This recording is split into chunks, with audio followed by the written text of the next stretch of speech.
뉴스 같은 데 보면은 국회의장이나 또 혹은 대통령이나 보면 이렇게 탄환이 날라오면 막으라고 방탄을 해놨더라고요. 나는 언제나 저런 데는 서거나 했더니 저도 가림막을 했습니다. 뭐 이걸 안 하려면은 마스크를 갖다 쓰라고 그러는데 마스크 쓰고는 도저히 설교 안 될 것 같아가지고 가림막하고 나니까 여러분이 막 두 개를 보여요. 앞에도 하나 있고 등불도 두 개고 여러분 얼굴도 두 개고. 그래서 제가 생각했어요. 꿈은 이루어진다. 나도 방탄은 아니지만 그래도 가림막대에 섰다 이런 생각이 듭니다. 오늘 아침 10시에 보니까 10시로 해서 코로나 확진자가 1030명이 되었습니다. 지난 금요일 밤에 보니까 업소들은 문을 닫았지만 그러나 외부에 나온 인파나 차량들은 평상시에 거의 비슷했습니다.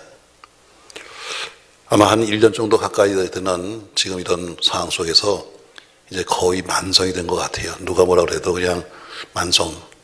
그러면서 아마 이럴 겁니다. 속으로 전부 다. 설마 내가 걸리겠어? 설마 우리가 걸리겠어? 여러분 설마가 뭐 한다고 사람 잡는다고? 설마 여러분 설마 하지 마시고 스스로 방역 잘 하시는 우리 모두가 되길 바랍니다. 겨울이 돼서 그런지 올해 부쩍 장례가 많더라고요. 우리 교인들도 장례해도 찾아갈 수가 없으니까 장례가 있었고 또 보면은 또 우리 교단 내에도 여러 사람들이 많이 죽었어요. 어느 날 장례식장에 가서 예배를 마치고 찬단하는데 젊은 후배가 문득 저에게 인사하면서 목사님 하고 부르더니 이런 얘기를 합니다. 목사님도 이제 연세가 들어가는 것 같아요. 이렇게 말합니다. 맞죠? 그래서 내가 동의했어요. 맞아. 그래서 제가 물었죠. 도대체 뭘 보고 아는 거야? 그랬더니 한 소리가 뒤에서 보니까 어깨가 많이 내려왔습니다. 그러더라고요. 또 옛날엔 교단에 일을 할 때마다 부르노다처럼 일했는데 지금은 예전 같지 않습니다. 이런 얘기를 해요. 또 생각이 났습니다. 얼마 전에 우리 교인 중에 누가 그래요. 예전엔 교인들과 부교육자들 정신 못 차리게 들들볶았는데 이젠 예전 같지 않습니다. 그러면서 옛날이 그리워요. 이렇게 말하는 교인도 있었습니다. 맞아요. 여러분 지나가는 세월을 속일 수가 없고 그런 나이를 속일 수는 없는 겁니다. 제가 한 20년 동안을 개척에서부터 시작해서 20년 동안 여러분의 집에 새벽마다 전화했었습니다. 아마 기억하실 거예요. 어떤 때는 남편들로부터 항의 전화를 받기도 했습니다. 도대체 뭐 하는 짓이냐 하면서 항의를 받기도 했지요.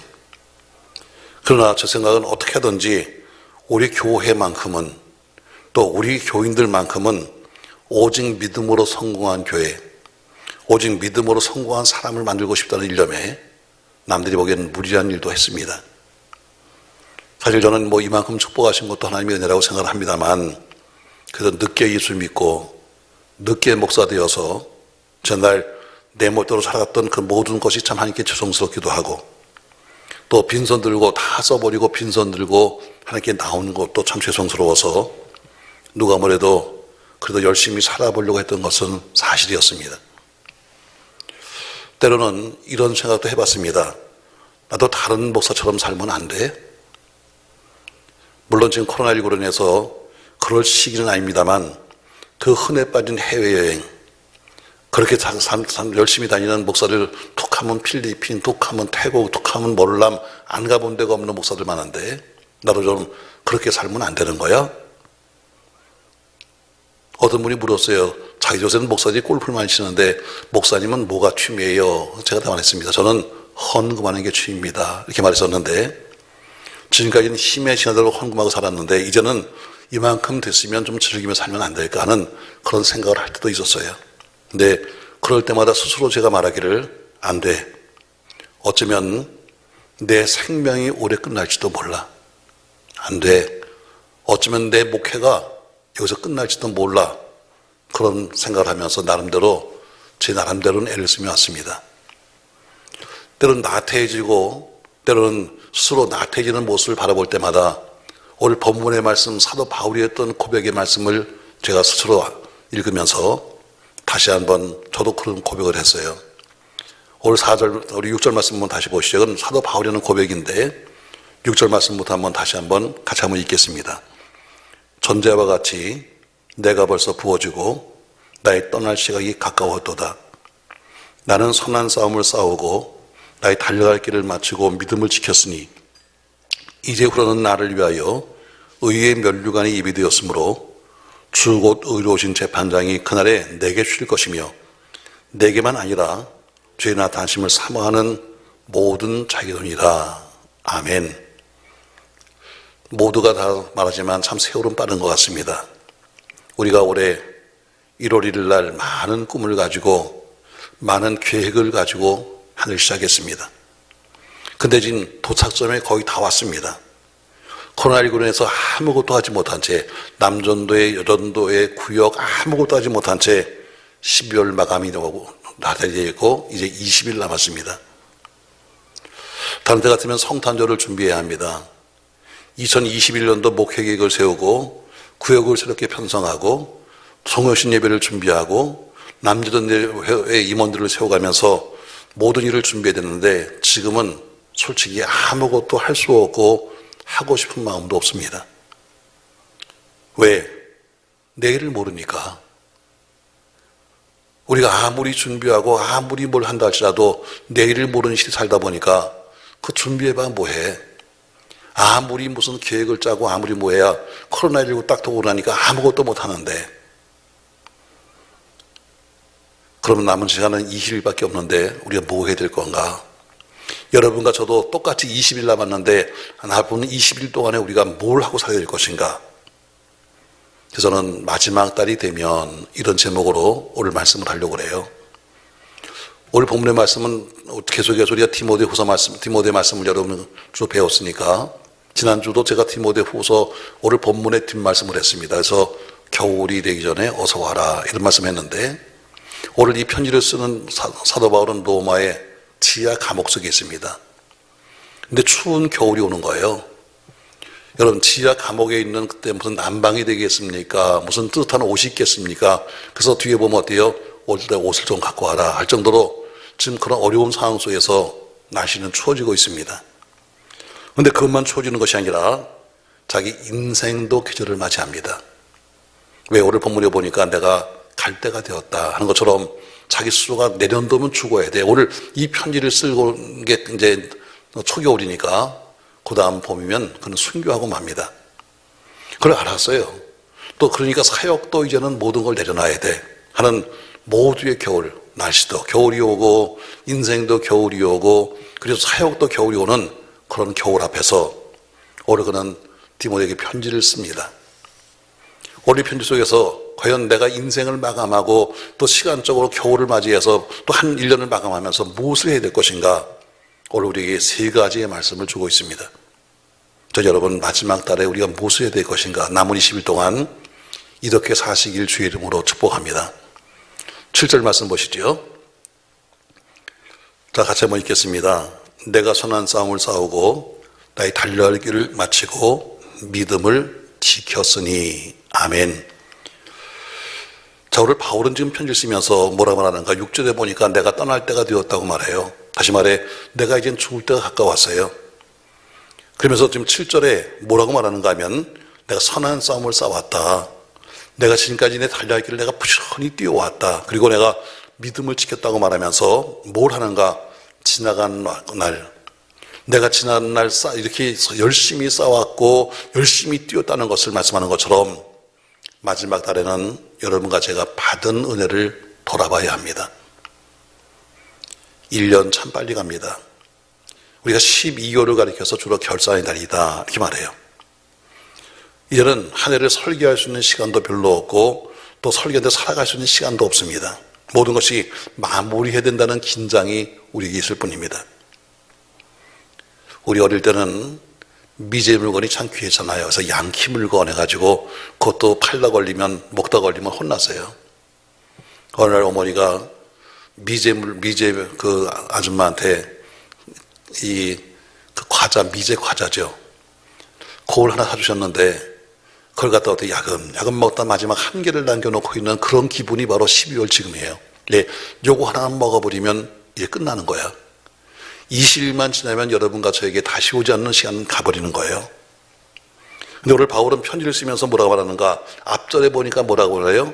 관자와 같이 벌써 내가 부음이 되고 나의 떠나갈 기약이 가까웠다 해서 내가 떠날 때가 되었다고 말하고 있으며, 그러면서 자기가 내가 갈 때가 됐다는 것을 말하면서 이어서 말하기를, 그리고 나를 돌아보니까 갈 때가 되었는데 지나간 날을 돌아보니까 내가 선한 싸움을 싸웠고 달력계를 맞췄고 믿음을 지켰다 하면서 지난 날을 회고하고 있습니다. 이게 무슨 얘기냐? 내가 지금까지 여기까지 온 모든 것이 하나님의 은혜였다는 것입니다. 내가 지금까지 여기까지 온 이 자체가 하나님의 은혜였다. 오늘 바울이 내가 이렇게 승리했다, 내가 이렇게 이겼다는 그런 얘기가 아닙니다. 이렇게 승리하게 된 모든 것이 전부 다 은혜였다. 여러분과 제가 오늘 이렇게 살아온 것이 하나님의 은혜입니다. 이거를 연말에 다시 한번 기억해 보려는 거예요. 그럼 바울이 이 편지를 쓰기까지의 삶을 한번 돌아보죠, 여러분. 바울의 삶은 그 자체가 하나님의 은혜로 범벅이 되어 있습니다. 왜? 바울은 과거의 불신자 때는 모든 믿는 사람들을 감옥에 가두는 우두머리였습니다. 심지어 스데반 집사를 돌로 쳐 죽일 때는 증인이었습니다. 그런데 용서를 받았죠. 다메섹에서 불벼락을 맞고서도 살아난 사람이요, 때로는 정신을 잃을 정도로 매를 맞기도 하고 발에 착고를 차고 지하 감옥에 여러 번 갇혔습니다. 또 바울을 죽이기까지는 먹지도 않겠다고 하는 결사대를 만들어서 바울을 죽이려고 하는 그런 도시에서도 바울은 살아났습니다.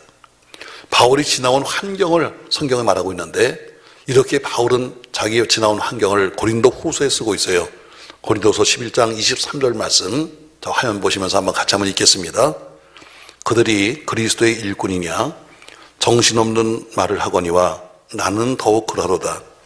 내가 수고를 넘치도록 하고 옥에 갇히기도 하고 갇히기도 더 많이 하고 매도 수없이 맞고 여러 번 죽을 뻔하였으나 유대인들에게 40에서 하나 가만매를 5번 맞았으며 3번 태장으로 맞고 1번 돌로 맞고 3번 파선하고 일주일을 깊은 바다에서 지냈으며 여러 번 여행하면서 강의 위험과 강도의 위험과 동족의 위험과 이방인의 위험과 시내의 위험과 광야의 위험과 바다의 위험과 거짓 형제 중에 위험을 당하고 또 수고하며 애쓰고 여러 번 자지 못하고 줄이며 목마르고 여러 번 굶고 춥고 헐벗었다. 이게 지나간 사도 바울이 걸어왔던 환경이었습니다. 이런 모진 환경 속을 내가 지나왔어요. 그리고 내가 승리했어요. 이게 은혜지요. 그뿐 아니라 바울에게는 육체적인 아픔도 있었습니다. 그 육체적인 가시를 가리켜서 어떤 사람은 간질병 환자였다 이렇게 말해요. 내가 남을 기도하면 남은 살아나는데 나는 간질을 해. 여러분 이거 기가 막힌 거 아닙니까, 여러분? 갈라디아서 보니까 안질병 환자라는 이야기도 있어요. 그러니까 학자마다 차이가 있지만 그러나 아주 견디기 힘든 병을 그는 갖고 있었어요. 바울이 스스로가 이 가시가 좀 떠나도록 하나님께 특별히 기도했지만 하나님께서 말씀하기를 내 은혜가 좋게, 이 말씀 한마디 때문에 평생 그는 죽을 때까지 이 몸에 병을 갖고 살았습니다. 자, 그거 은혜죠, 여러분. 몸도 아픈데 이런 어려운 환경을 지내면서 내가 여기까지 왔다. 은혜죠. 바울은 목사니까 설교가 그의 전부 아닙니까?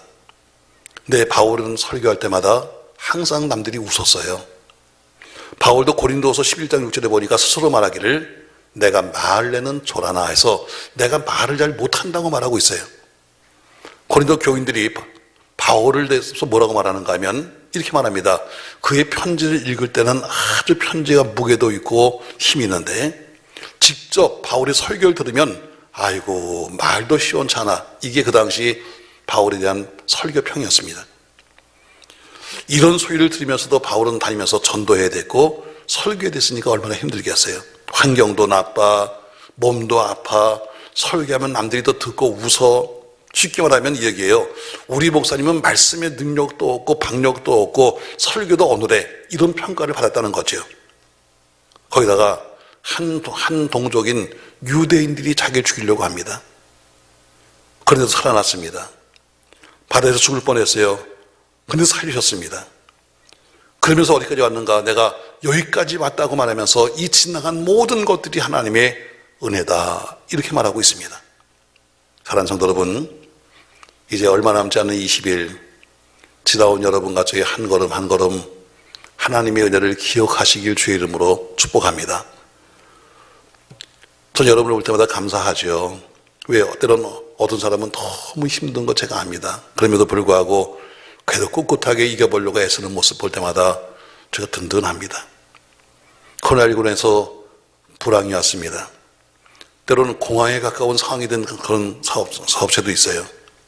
질병이 두렵습니다. 정치적인 혼란이 왔습니다. 그런 속에서도 꿋꿋하게 버티는 여러분을 보면 그래도 감사합니다. 이 모든 것이 하나님의 은혜입니다. 올해는 질병만 아니라 천재지변도 많았습니다. 엄청난 교통사고도 많았음에도 불구하고 그래도 하나님이 우리를 살리셨습니다. 받은 은혜가 꼭 기억나기를 주님의 이름으로 축복합니다. 근데 이게 웬일입니까 여러분?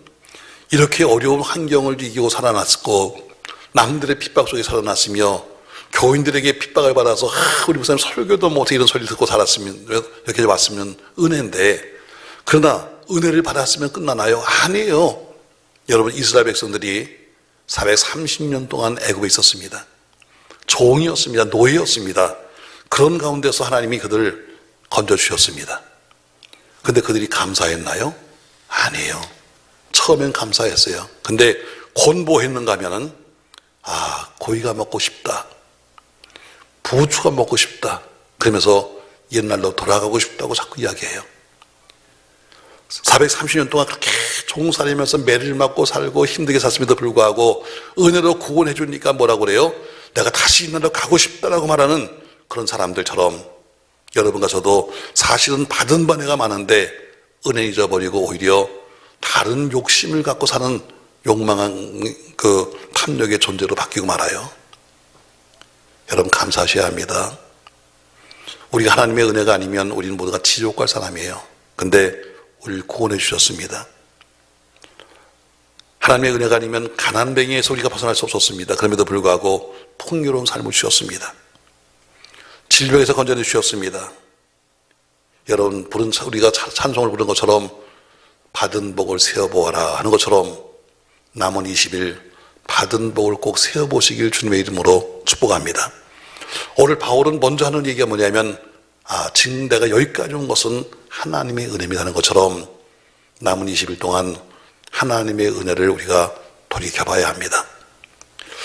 두 번째, 우리가 마지막 달이 되면 또 할 것이 있는데 과거에 받은 은혜만 말할 것이 아니라 현재 그럼 우리가 뭐 할 것이냐. 디모데후서 4장 1절부터 2절 말씀 보겠습니다. 4장 1절 같이 한번 읽겠습니다. 하나님 앞과 살아있는 자와 죽은 자를 심판하실 그리스도 예수 앞에서 그가 나타나실 것과 그 나라를 두고 엄히 명하노니 너는 말씀을 전파하라. 때를 얻든지 못 얻든지 항상 힘쓰라.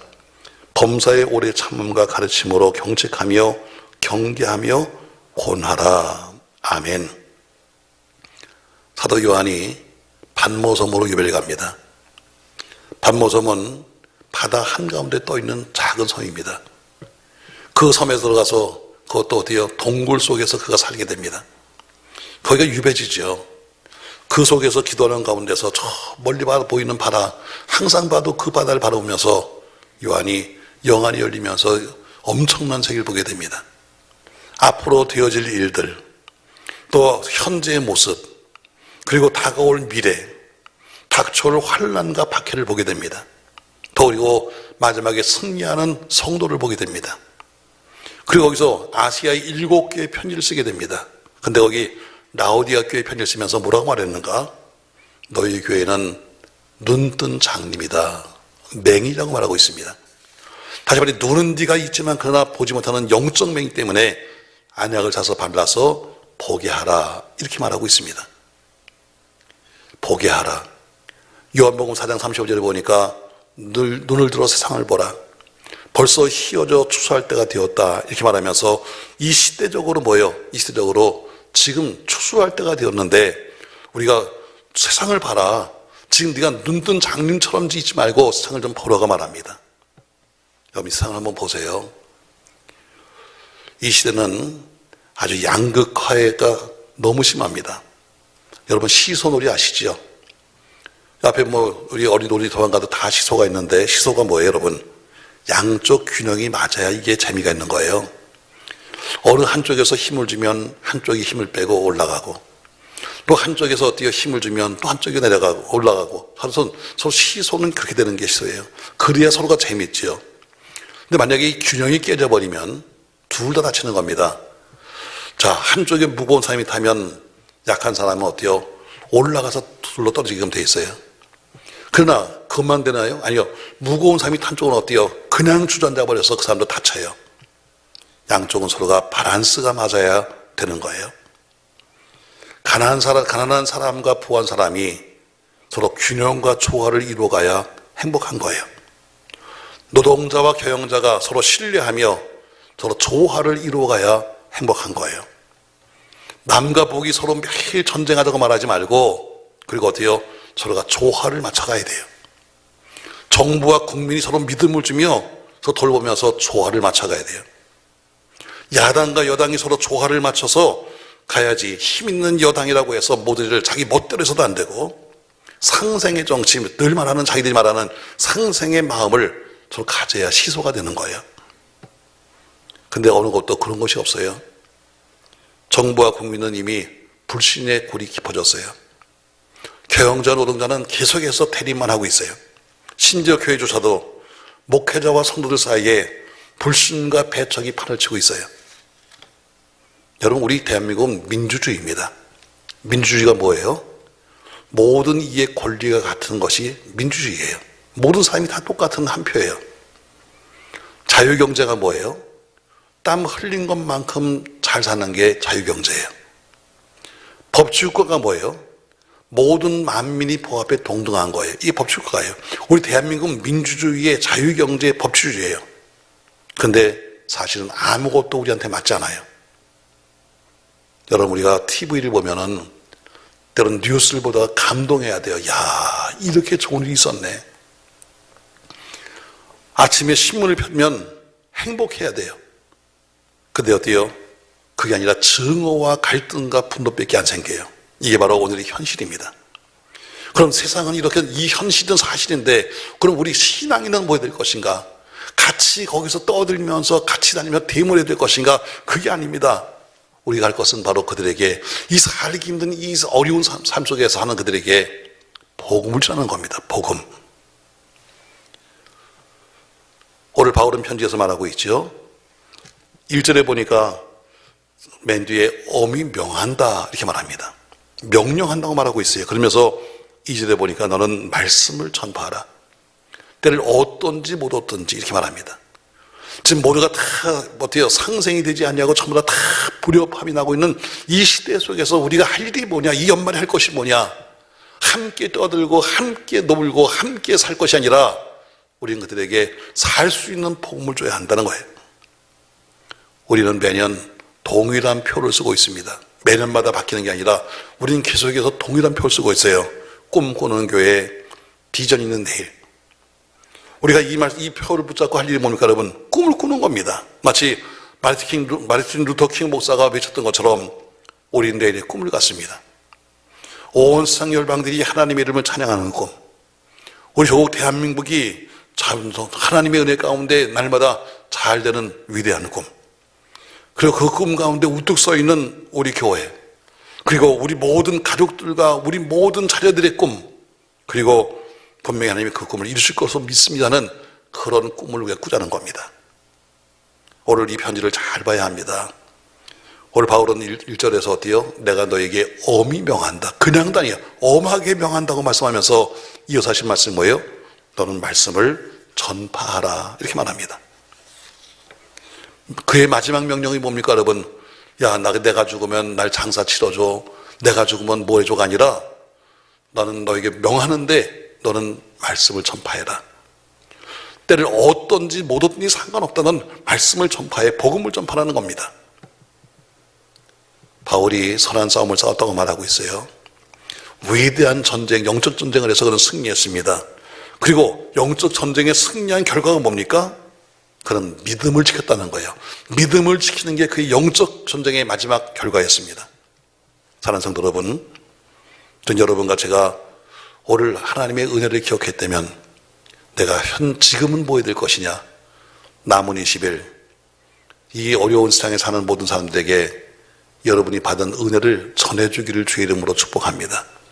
얼굴을 보지 못해도 전화 한 통 할 수 있고 서로 같이 없어요. 서로 전화라도 이야기하면서 내가 받은 은혜 서로 전하면서 너는 때를 얻든지 못든지 전파하라.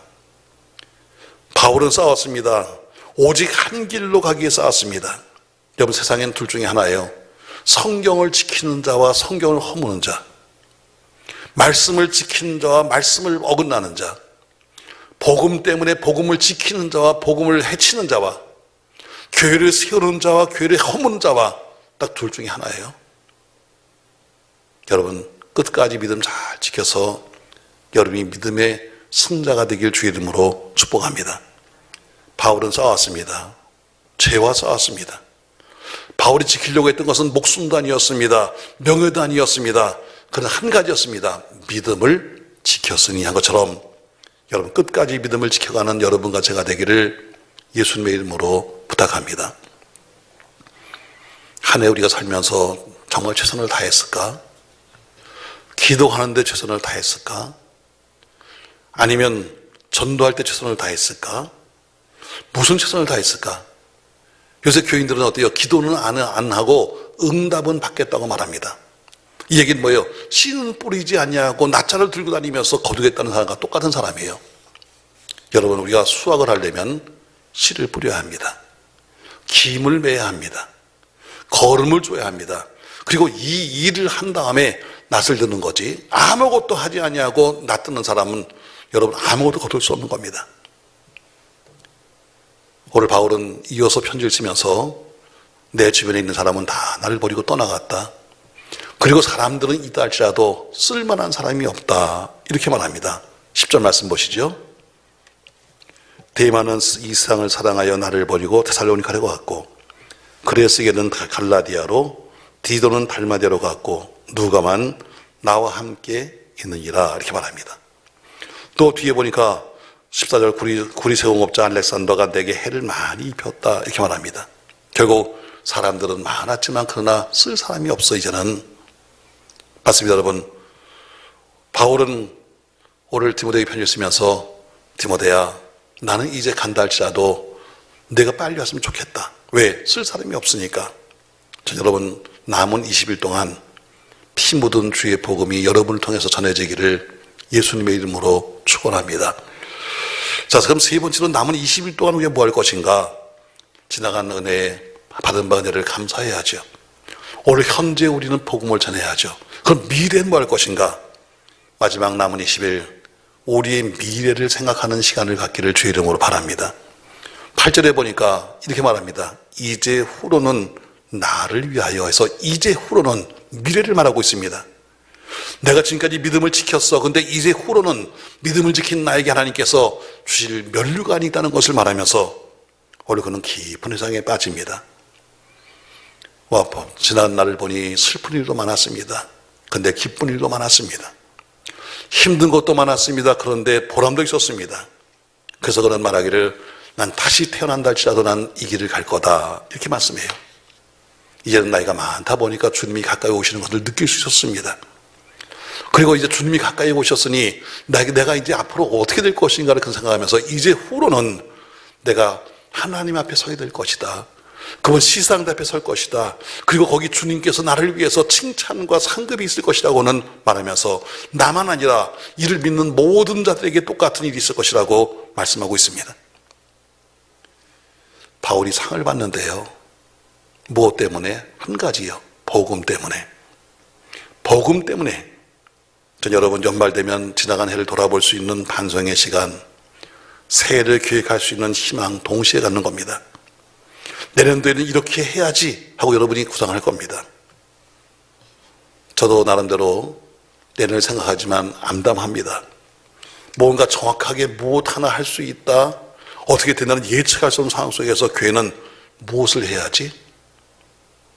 당장 우리가 찬양대가 시작한 지 한 3주 만에 또 찬양대는 또 멈춰버렸습니다. 성탄도 이제 가까우는데, 성경신 예배도 가까우는데, 이제는 뭘 어떻게 해야지? 저는 내년도 계획을 세우면서 아주 간단히 세웠습니다.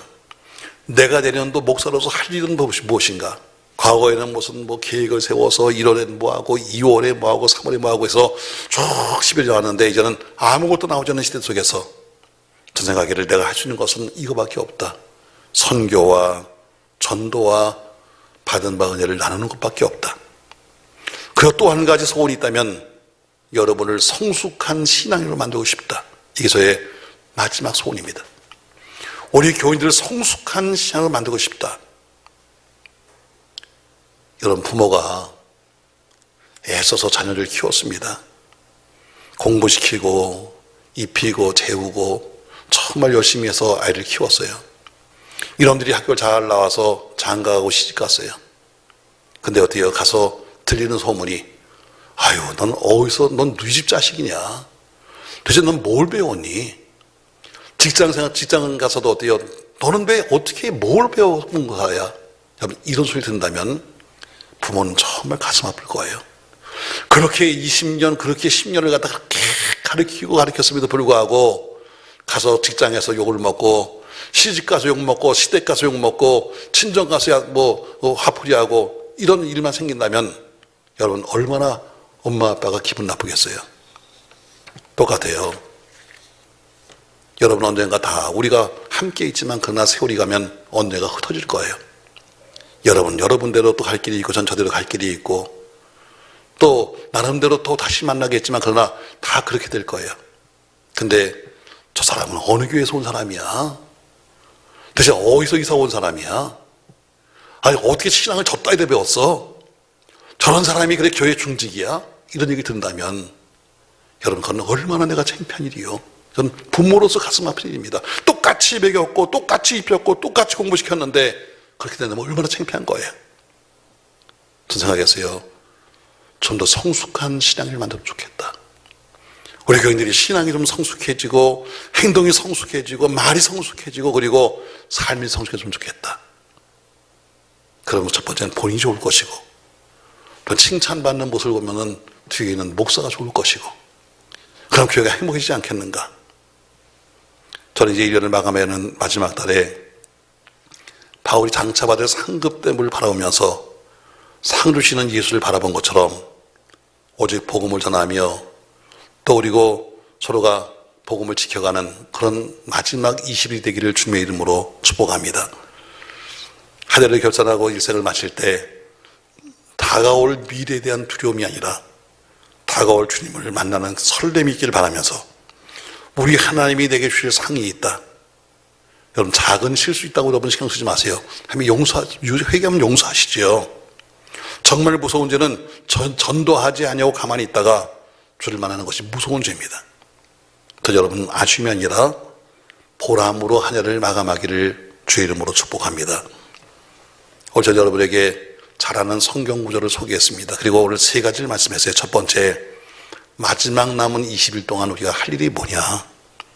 첫 번째는 지나간 날을 뒤돌아보면서 감사해야 합니다. 은혜였습니다. 두 번째, 우리가 아직까지 하지 못하고 지금 남은 일이 무엇인가를 찾아서 마무리해야 합니다.